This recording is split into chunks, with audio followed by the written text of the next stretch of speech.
The following podcast is a presentation of Project Entertainment Network. Welcome to the Sample Chapter Podcast, the show where authors read a sample chapter from one of their books.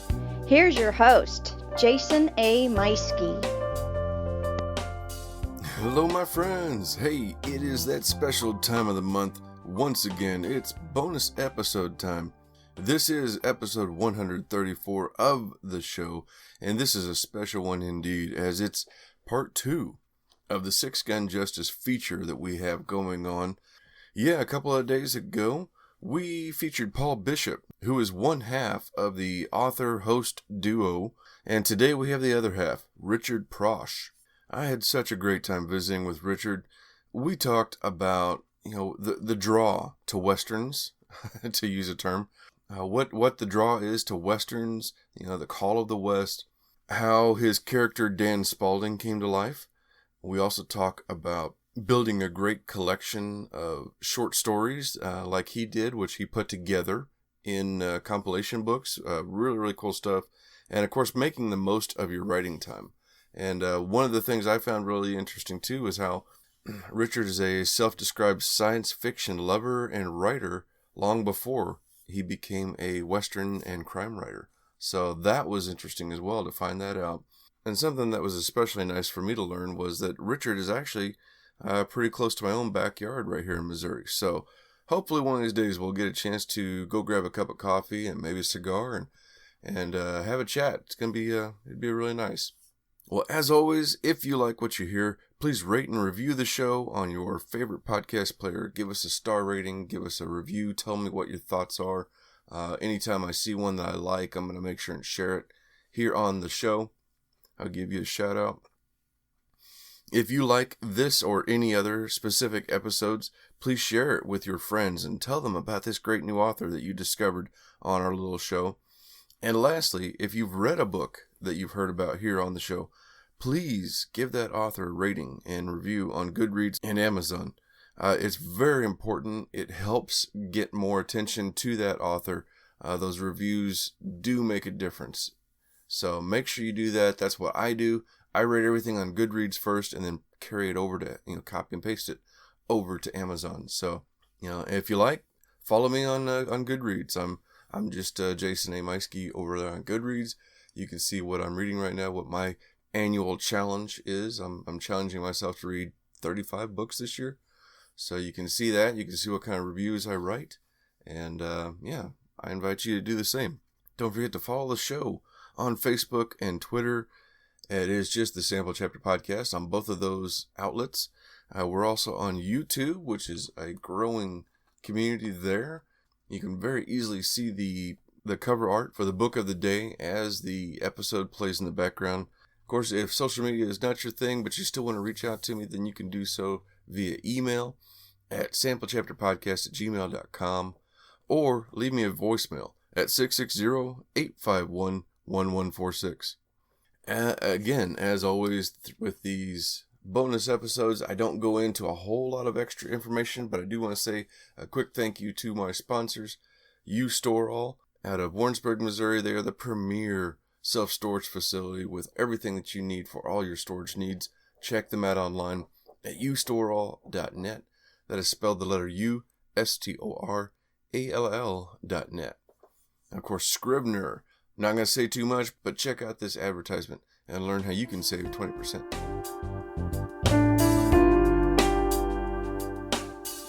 Jason here. Hey, I wanted to take a moment and tell you about my favorite writing tool, Scrivener. Now, I know you've heard about Scrivener because their writing software has been embraced by hundreds of thousands of other writers like you and I, from the novice to best-selling novelists. The reason we all use it is because of Scrivener's core concept to bring all the writing tools you use together in a single application. And with tools like automatic backup, character maps, project goals, and let's not forget that amazing corkboard, you can see why I use Scrivener every day. As a bonus for Sample Chapter Podcast listeners, use code CHAPTER for 20% off your desktop version. Scrivener writing software, built by writers for writers. Yes, indeed, Scrivener. That is my favorite writing software that I use every day. Hey, also I want to thank my podcast network friends, starting with Pop Goes the Culture. They are your number one source for everything pop culture related. Podcasts, blogs, interviews, anything there is. If it's pop culture related, whether that be video games, movies, TV shows, whatever it is, check them out online. Click that link in the show notes to check them out. And hey, I know they are currently actively seeking new shows and new writers. So if you've ever thought about writing about TV shows or movies or games or whatever, then click that link and check them out online. And who knows, you could be doing something for them soon. And lastly, my other podcast network that we are so happy to be a part of, Project Entertainment Network. Home to 35 different shows of a wide variety, so there's something there that'll tickle your fancy no matter what that is. Lots of horror, lots of authors, lots of comedy, some writing shows, lots of great stuff in there. So click the links to check out more. But hey, listen to this incredible advertisement from one of those amazing shows. Hello, podcast addicts and curious listeners. Dr. Galvanic's Odd Tales is a narrated podcast with dark, thrilling and mysterious stories. In each episode, Dr. Galvanic's Odd Tales will take you through the mysteries of the Australian outback, lead you into a remote corner of the galaxy, or it will accompany you through a mind-bending nightmare. You can find Dr. Galvanic's Odd Tales on Apple Podcast, Spotify, iHeartRadio. Subscribe to the show so you won't miss another episode. See you out there. All right, man, that's such a great show. I love it. I listen to just about everything on both my networks, so you got to check it out for yourself. Without further ado, let's mosey on over to our interview with Richard Prosch.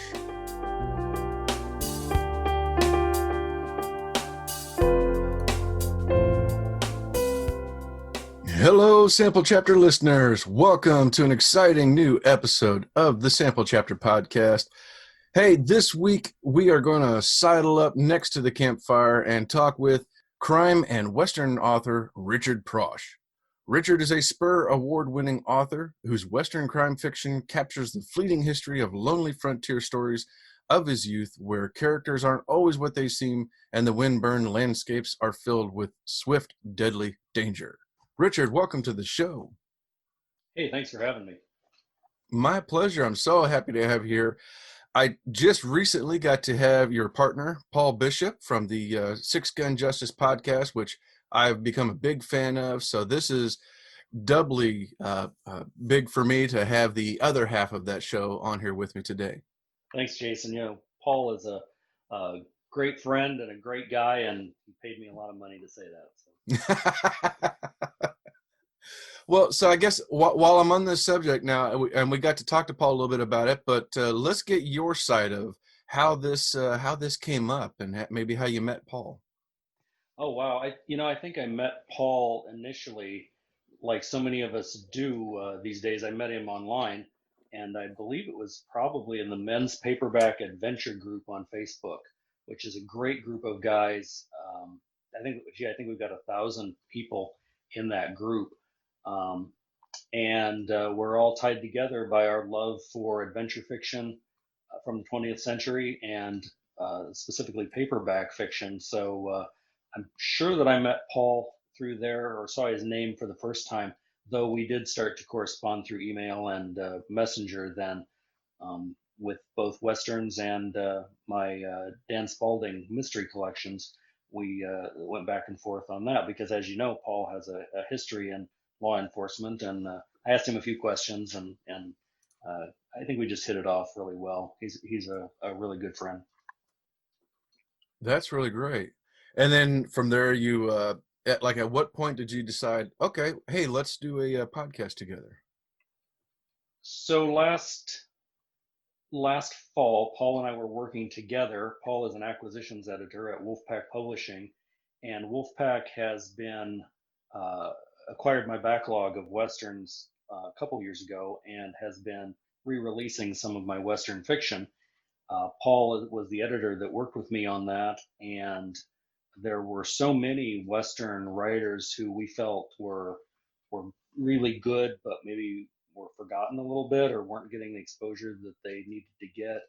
and it was Paul that came to me probably in November, I think, during the holidays last year, and said, "I'm thinking about doing a podcast. Would you be willing to join up?" And I wasn't sure, because that was something I'd never thought about.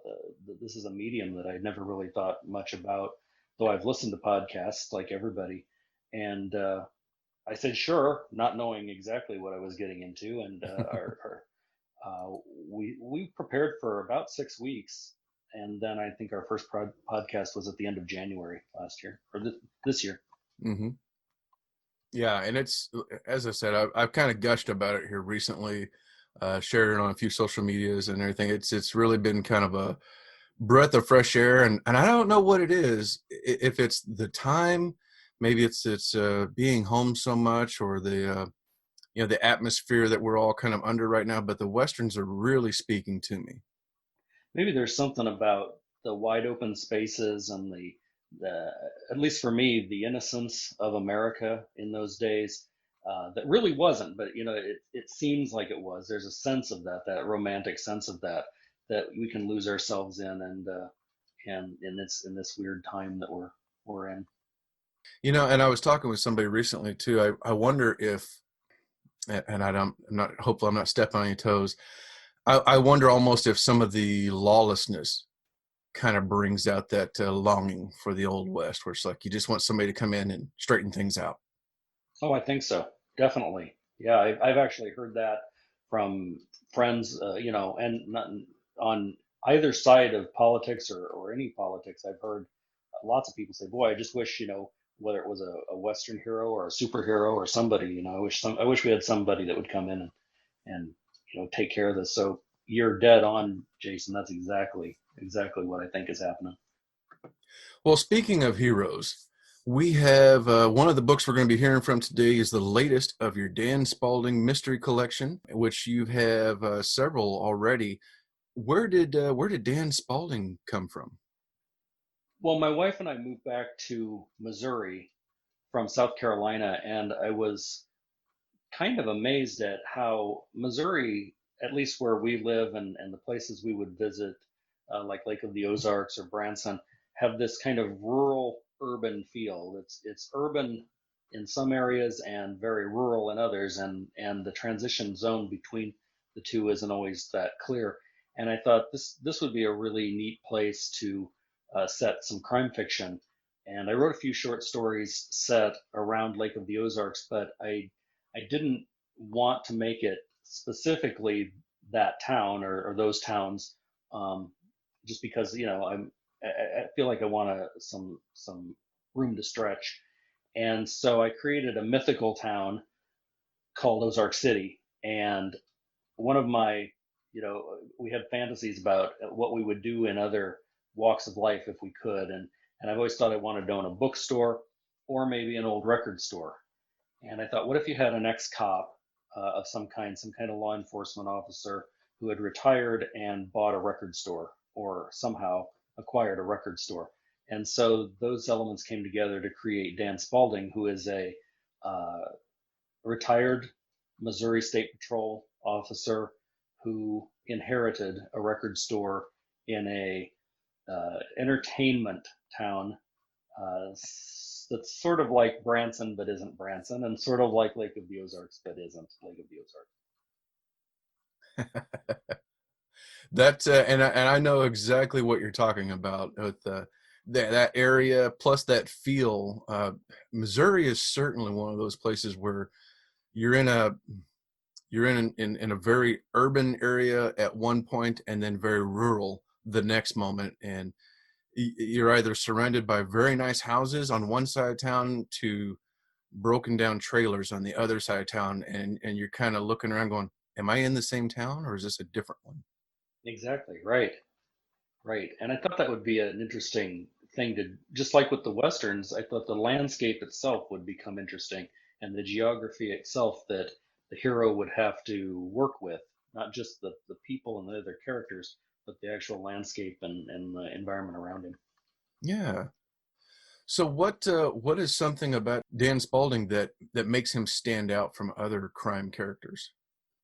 Like so many these types of characters that are ex-law enforcement. Dan struggles with the desire to continue to fight for justice and be part of whatever crime or situation is happening, but he also struggles to have a normal life. One of the things that's interesting about Dan is that I find myself writing Dan. Dan will take off. The character just takes off when I'm writing, and I'll be writing something that is Dan, and it's Dan's thoughts, and it's Dan's attitudes, and it's Dan's reactions to things, and they are completely opposite my own. I would go back and read and say, well, I don't necessarily believe these things or feel these things that Dan does.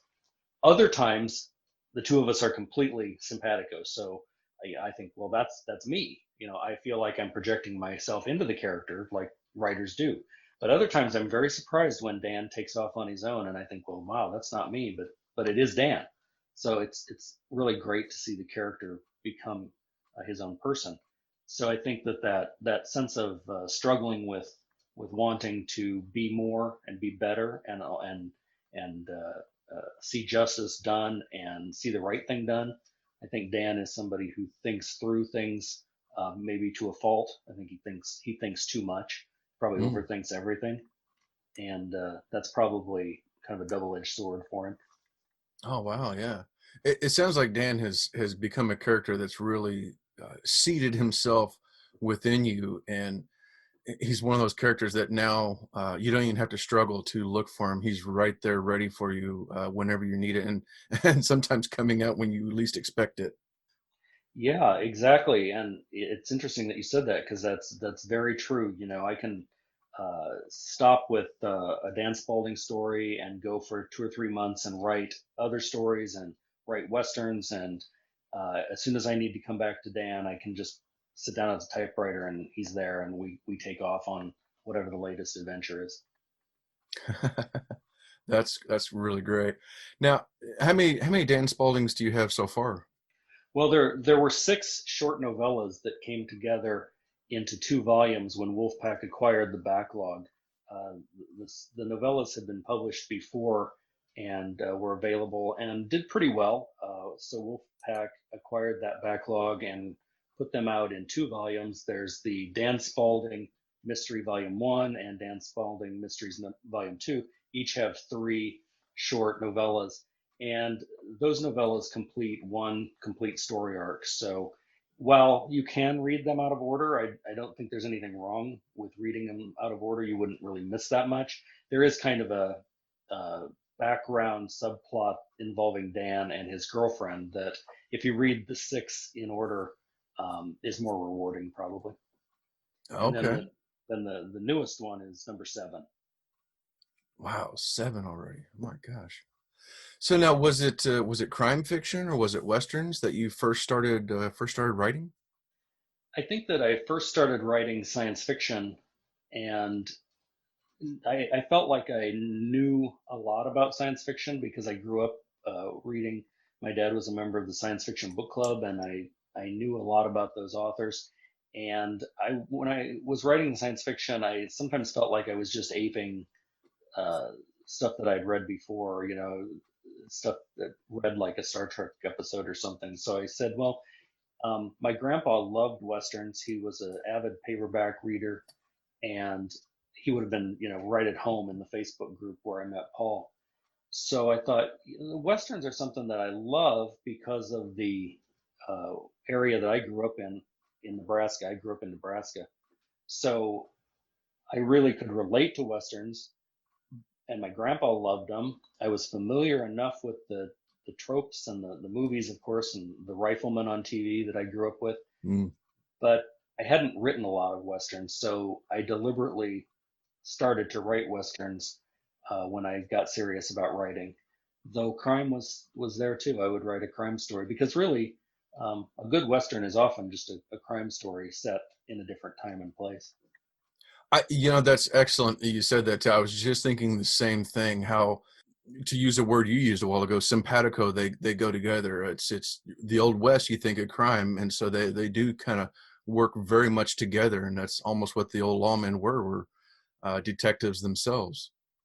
Yeah, you're right. And Dan Spalding struggles, I think, with that too, that there's a sense of he was a law enforcement officer, so he understands the law and he knows what he can and can't do, or what private citizens should or should not do. And yet there is a struggle to do what's right. And since it is fiction, Dan probably gets away with some things that in real life he might not get away with. But he does struggle a little bit with that, I think, in the books. Very cool. Now, before we dive into the most recent Dan Spalding, I want to hear some about your westerns and like what was one of your first westerns that you wrote? I think the first Western that I really got serious about was a series called Holt County and Holt County Law. Those have been brought together in a book called Holt County Collected. Holt County is a county in Nebraska where during the late 1800s there was a lot of vigilante action. It really was lawless, and there were some unorganized territories in western Nebraska that had not yet been made into counties, that were just kind of a no man's land where horses were stolen and people were in trouble if they lived out there, if they weren't affiliated with the right people. And so because there wasn't any law, the farmers and ranchers would get together and have formed these vigilante societies that would try to take care of business. And I grew up not too far away from Holt County in a neighboring county, and so it was really interesting to me growing up and reading these exploits and reading about these adventures.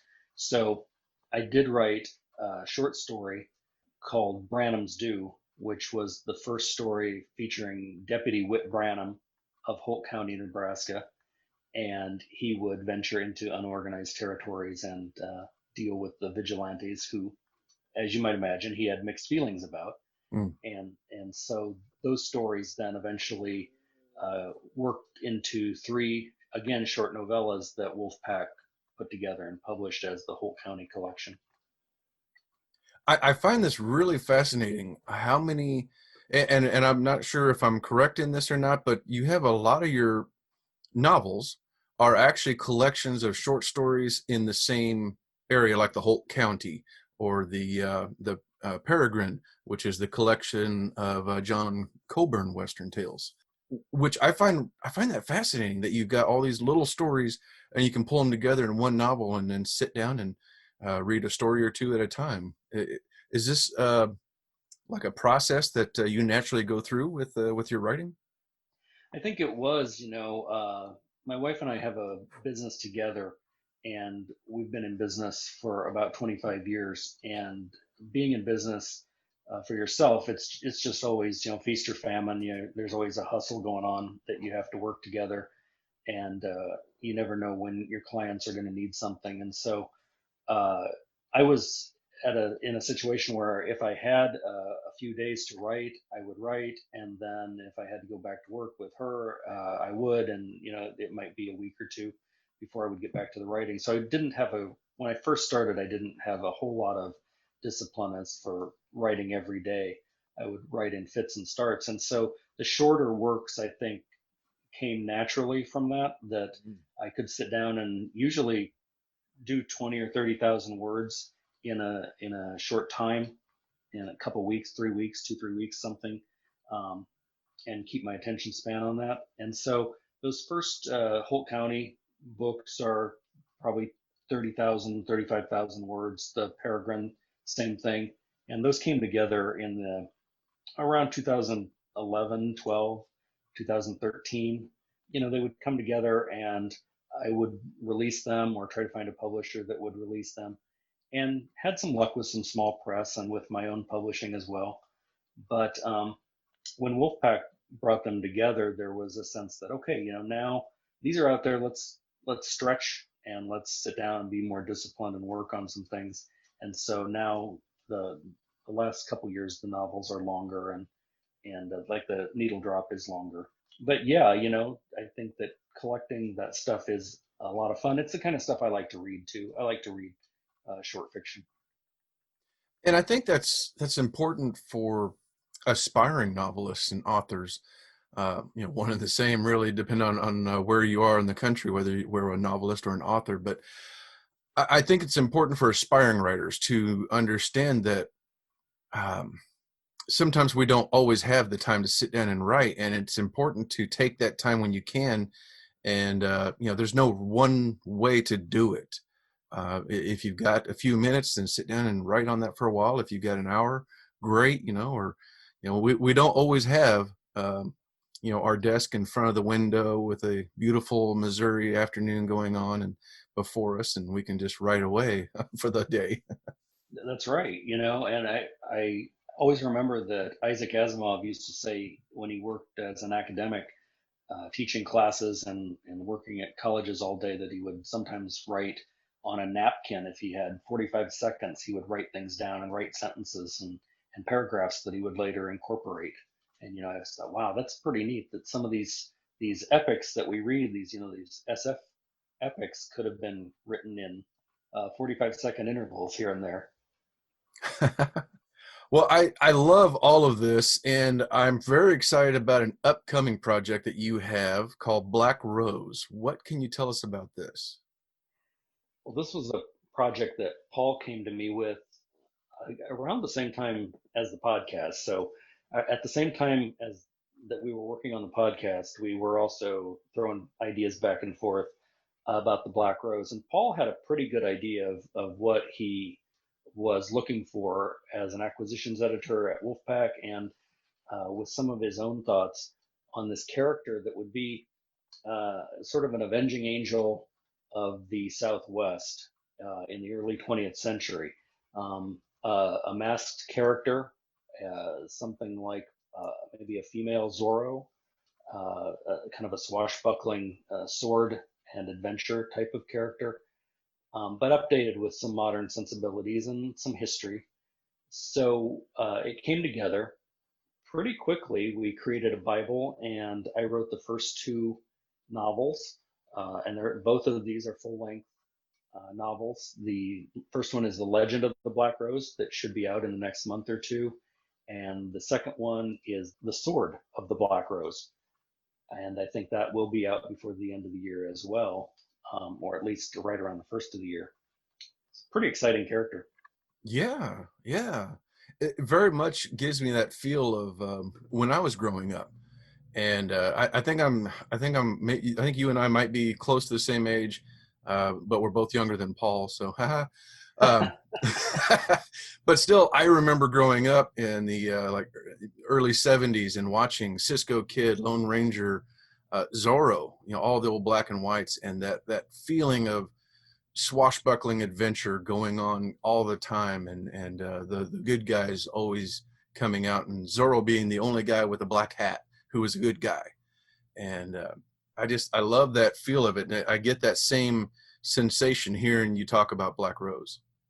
Yeah, she's she hides out with a convent of nuns in a small mission town, and so she has what you would consider a secret identity, and she also she wears a costume, and that when she goes into action, she has her black cloak and Apache war paint on her face to mask her true identity. And an interesting, Paul had discovered this and done some research. She employs a sword that is a hybrid between a blade and a whip. So it's a kind of a whip sword called a Urumi, and it telescopes out. She wears it around her waist like a belt, and then she can unclip it, and it whips out and telescopes out like a whip, but it's a sword. And so it's there's a lot of fun things you can do with an interesting weapon like that, that she can use for all sorts of things.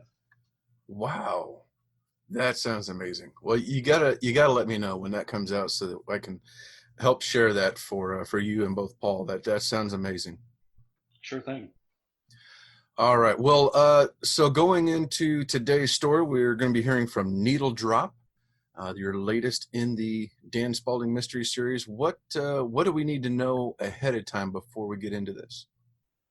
Well, Dan owns a record store in Ozark City, and so I have a friend who owns a record store. I do know a little bit about the business. that, you're always sourcing records. You certainly you buy them from record dealers, but you also need to, sometimes buy them from local people who want to sell records, want to sell old vinyl, vintage vinyl. And so going into this chapter, what's happened is that Dan has an old acquaintance who was a friend of his dad's. And we all have that guy in our life, right? We all have that older friend who maybe was a friend of our parents, and now we consider to be a friend, but they're older and they still think of us as the young kid. But now that we see them as adults, maybe we don't see them through the same lens that we did when we were kids. So Dan has an old friend like that named Stu, and Stu has called Dan and promised him a collection of records that he can come out and look at and purchase. But Stu lives on a multi-million-dollar yacht that's just kind of plopped down in Lake Sawyer outside Ozark City. And Stu maybe isn't the most reputable character in the world. And so Dan takes his friend Velda along. And Velda is not his girlfriend. Velda is kind of, she works at the store, but maybe the best way to describe her is she is Hawk to Dan's Spencer. She's not afraid to carry her weapon, and so she goes along with it. And so and what we're going to do is we're going to read, this will be chapter 6, and it's actually the basis of the cover. So when you look at the cover of Needle Drop, this chapter is where the cover comes from. Oh my gosh. And of course, everybody listening to this, depending on where you're listening to this, if you're on YouTube or on the sample chapter website, you can see that book cover, but make sure you at least click the links in the show notes so that way you can check it out. Speaking of, Richard, where can we find and follow you? My website is www.richardprosch.com, and I'm on Facebook at Richard Prosch. Wonderful. And Richard Prosch, author. All right, fantastic. So, yep, we will make sure to have those links in the show notes. Everybody can check those out and follow everything about Richard. It's great. And make sure you are also subscribing to the Six Gun Justice podcast. I can't recommend it enough. It's a fantastic show. Richard, thank you so much for being a guest. This has been a real joy in my day, and you guys are adding to my to be read file daily, it seems like. Thank you, Jason. It's been a pleasure for me too. Ladies and gentlemen, that means it's time for me to step aside, grab a cigar and a drink, and listen to our guest today, Richard Prosch, with his latest book, Needle Drop. Chapter 6. Serena brought Stu a second beer, and moving over to me, draped herself against me. "I like you," she said. She put both hands on my right arm and pulled it around her back, planting my palm on her waist just below the chain. "Nudity is legal in the Cove," she said. "Only half right," I said. "Always a law and order, man," said Stu. I smiled into Serena's fake blue eyes, then looked at Stu. "How about showing me those records?" "The records," said Stu, snapping his fingers. About those records." He put his hands on his hips. "Would you gals excuse us?" "No," said Velda, firmly rooted to the spot and swallowing some more beer. "She your bodyguard or what?" said Stu. "Close enough," said Velda. "Let me show you around the boat first," said Stu. He snapped his fingers a few more times and glanced at his watch. Like everything else around Stu, the timepiece was a status symbol, from its alligator strap to its black diamond studs and gold inlaid face. Stu reached out and took Velda's left hand in both of his mitts. "We can't talk business without feeling at home, can we? How can we feel comfortable without likewise feeling at home?" Stu turned to offer Serena an appreciative expression. "Serena feels more comfortable inside, don't you, dear?" From the blissful look on her face, I guessed right about then Serena would be comfortable anywhere this side of a wood chipper. When she stretched the affirmative, out to half a minute, I hoped we wouldn't need to call emergency services for her. I pulled out my phone just in case. Naturally, there was no service. "Pain in the ass," Stu said. "If you didn't know it was the 21st century, you'd think we ought to hoist a sail just to move around this god-awful place." Pointing at the communications array on the hardtop, he said, "Use the ship's line if you need to make a call." Stu waved Serena toward the glass doors of the sunroom. You girls adjourn to more comfortable quarters, he said. Velda stayed rooted to her spot on the aft decking as I disentangled myself from Serena and followed Stu. 3 steps with a shiny chrome railing took us down to the swim platform, and I studied a collection of candy wrappers, plastic bottles, and condoms sloshing around the angled chain of the boat. I didn't think I'd find anything there signed by Lillian Gish. What do you say, Danny? Old Stu made out all right. He patted his shirt pocket and shorts. Damn, I should have had some cigars for us. I'm good without a cigar, I said, holding up my half-empty beer bottle. It's just I like a cigar when talking business. About the records? He brushed the comment aside with a wave of his hand. Later. Don't be in such a rush. Okay, I said. Here's another question. What do you hear from Stacy Dare?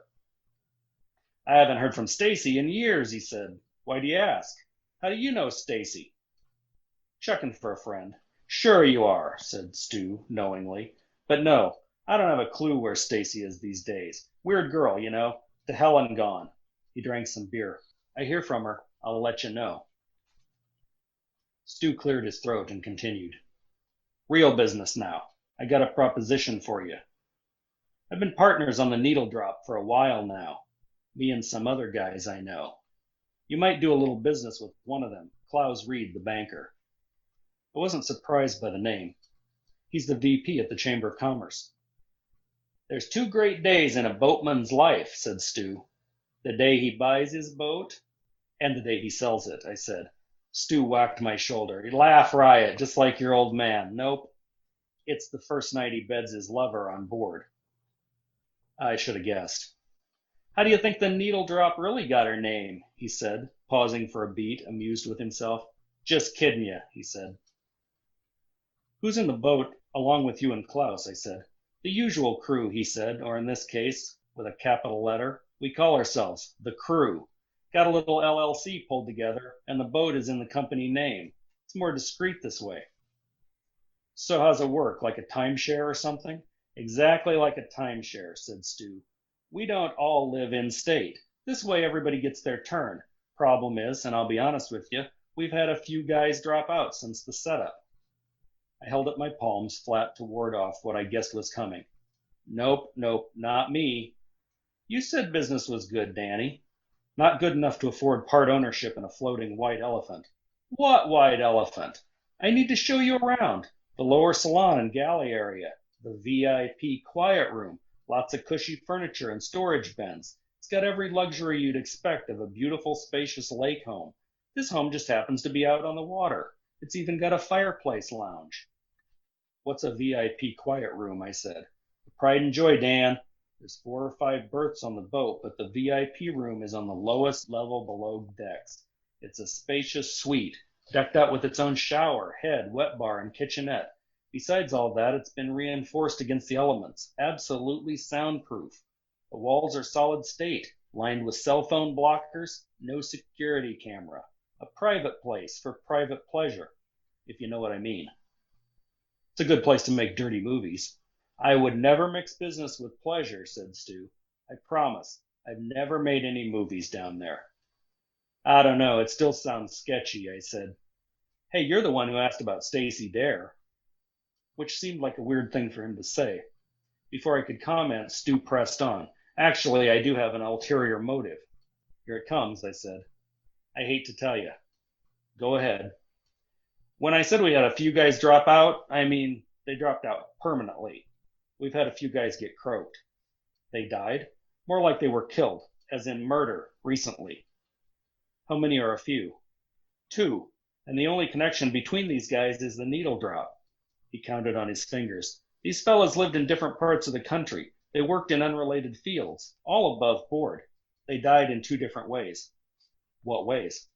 Cherry pits and a bee sting. A bee sting? Was your guy the guy I heard about on the radio?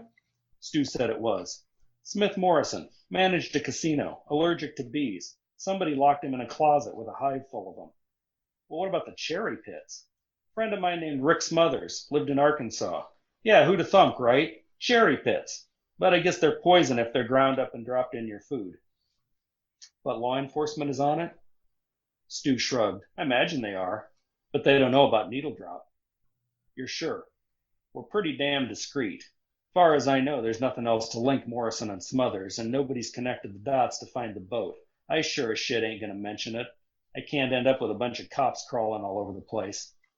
So instead, you expect me to look into it. Listen, Dan, you could be a real asset to us. Poke around a little, see if you can find something out. Morrison, Smothers, they both like to gamble. Maybe I'm jumping the gun worrying about the rest of the crew. Maybe it's a coincidence. But you think it's not random. I don't know, just a hinky feeling. A man gets to be my age, well, I've learned to trust my hinky feelings. But nobody's taking a run at you personally. No threats against any of the rest of you. No, nothing. Like I said, it's a feeling. I can't help with your feelings, I said. It's not like there's nothing in it for you if you join up. The crew is an elite club to belong to. You want to make a little side money, sublet the thing out. The right people pay a crap ton of money for one night in the VIP suite, no questions asked. How much is a crap ton exactly? You wouldn't believe it if I told you. He put his arm around me. I can get you into the crew on the friends and family pass. Usually we ask an entry fee up front. How much? He told me.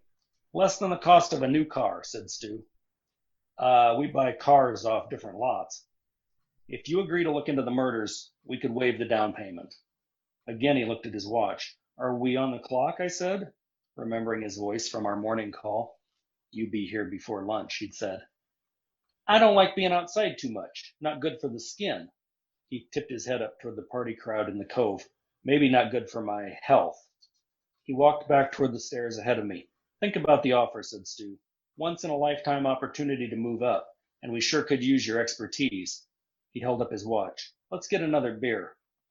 On deck, Velda was staring out across the water, a lit cigarette in her mouth, the picture of serenity. Serena had wandered inside ahead of us. We gonna see the records now? Said Velda. I need to explain about the records, said Stu. I think Stu brought us out here for a different reason, I said. By the way, who was your friend who ferried you over here? Said Stu. The way you love your Indian motorbike, I figured you'd put pontoons on her and putt her over. He was stalling, and we all knew it. Worse, he knew that we knew, and he didn't care. He was waiting for me to say yes to his offer. I finished my beer and put the empty on the table next to Velda as Serena reappeared above us on the second-tier sundeck. She carried a silver cigarette case in her hand. From where I stood, I saw an intricate series of etchings on one side, a drawing of some kind, maybe a skull or a heart. Her left hand was behind her back. When Stu saw the silver case, his breath caught in his throat. I thought I told you to get rid of that. He checked his anger, lowering his forehead into his hand, then tilted his gaze back up. Come back down, sweetie. Our guests miss you. Already a little wobbly on her feet, Serena fumbled the case and it fell to the deck with a click-clack sound. She knelt down, picked it up and laughed. Caught it, she said. Then she laughed again, and the hollow sound sent a chill up my spine. I want a pretty box like this, said Serena. It's so pretty, like it was two distinct words. Listen, Stu, we can do this later, I said, turning to wave at the Violet Bogart. In the distance, Jamie fired up the diesel of his boat. Why not just drop the records at the store? Stop. Hang on a minute, said Stu, turning back to Serena. Come on down, baby, huh? Serena recoiled from his voice, and all I could think of was the reaction of an abused dog toward a violent master. Blinking heavily, she took a step back. Her voice lowered, took on a new edge of anger and madness. I don't have to listen to you anymore, she said. Stu looked like he'd been slapped. Serena brought her left hand around, her fingers encircling the butt of a compact handgun. From where I stood, it looked like a Sig Sauer. I'll never listen to you again. Serena's finger tightened on the trigger, squeezed off a shot, and Stu stumbled back, reaching for his shoulder as a loud report boomed over the cove, off the water and the limestone bluff. Damn it, said Velda. 911. Instinct took over and I had my Glock in hand, but I kept it low. More concerned about Velda's safety, I turned and told her to get to cover. I shouldn't have worried. Velda held her 9 in a classic stance with both hands aimed at Serena. Drop it, lady, she said. I reached for my phone to call for help, then remembered what Stu had said. This far back in the cove, we got no service. I glanced in Stu's direction. He sat on his butt near the steps down to the swim platform, back flat against the rear decking, legs stretched out in front of him. He pressed a white-knuckled fist into his shoulder. I didn't see a lot of blood, which was good. The look on his face was one of stunned surprise. "Serena," I said, holding my own firearm up at a right angle. "I'm going to lay down my gun. How about you lay yours down too?" The naked girl swayed to the motion of the boat, and with one eye closed, she appeared to be planning a second round for Stu. "I'm going to take the shot, Dan," said Velda. One sec, I said. Don't shoot. Don't shoot." 5 seconds, said Velda. "Nobody shoot." The sun was hot overhead, but the cool breeze had kept me from sweating. Now it was like I'd stepped out of the shower. "Serena," I called, louder than before. "Serena, please, listen to me. Please hear my voice." Listless, on a neck made of jelly, her chin fell, and she peered at me from under her eyebrows. "You've got a good voice," she said, licking her lips. "Good radio voice." "Thanks, Serena. You've got a nice voice, too. How about we talk a while? How about—" She held out both arms like a swan diver, a gun in one hand, the cigarette case in the other. "All is vanity," she said, her forced laugh coming out like a gurgling belch. She lowered her gaze one last time.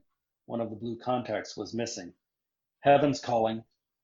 She put the muzzle of the gun into her mouth. "Stop her, Dan," said Velda. "Serena, baby," said Stu, but there was nothing anybody could do. Serena pulled the trigger and, leaning sideways, tumbled over the ship's railing, bounced once against the hull, and left a bloody long streak on the glistening gel coat surface. She disappeared into inky oblivion. "Ah, hell," said Stu, sitting still, gazing at the empty space on the second deck. Charging across the deck, I bent over the rail. Jamie's boat was coming up fast. The water between us was a whirling blend of bubbles and foam. No sign of Serena. Knowing it was pointless, I did the only thing I could do and jumped in after her.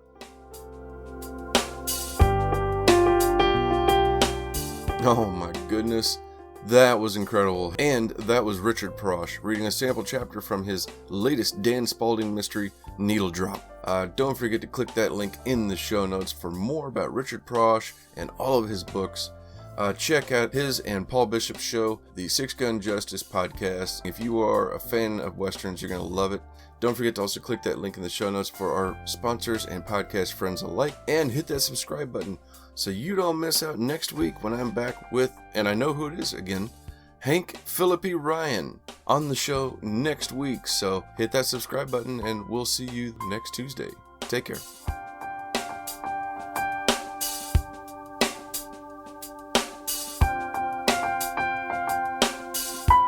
This has been a presentation of the Project Entertainment Network.